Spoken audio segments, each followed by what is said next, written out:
mwese bakunzi bacu, ikaze mwaya makuru ategekanya ikirere cyo kuri uyu wa gatatu ni kugenekerezo rya gatandatu Rusama umwaka wa 2026. Mu gatondo hitezwe ko hose mu gihugu cyacu ko hazokwaka izuba ririmo n'ibicu bike bike.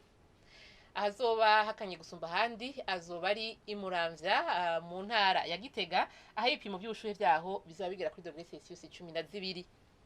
Ku muhingamo naho hitezwe ko hazogwa imvura ibururi mu Rutana hamwe n'imakamba, aho ni mu ntara ya Burunga, Imwaro, Igitega n'imuramvya mu ntara ya Gitega, mu Kayanza hamwe n'Ingozi mu ntara ya Butanyerera, hamwe ni Muyinga, mu Cankuzo no mu Ruyigi mu ntara ya Buhumuza.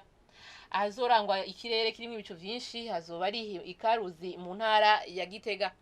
Ahazoba hasigaye hazorangwa izuba harimo n'ibicu bike bike. Ahazoba hashushe gusumba handi azoba ari mu Cibitoke mu ntara ya Bujumbura, aho ibipimo by'ubushuhe vyaho bizaba bigera kuri °C 28.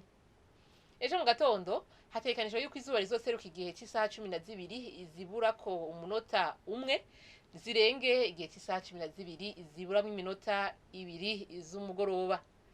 Nuko rero ni hano amakuru ategekanya ikirere cyo kuri uyu wa gatatu agarukiye. Mwakoze mwese kuyakurikira, naho utaha.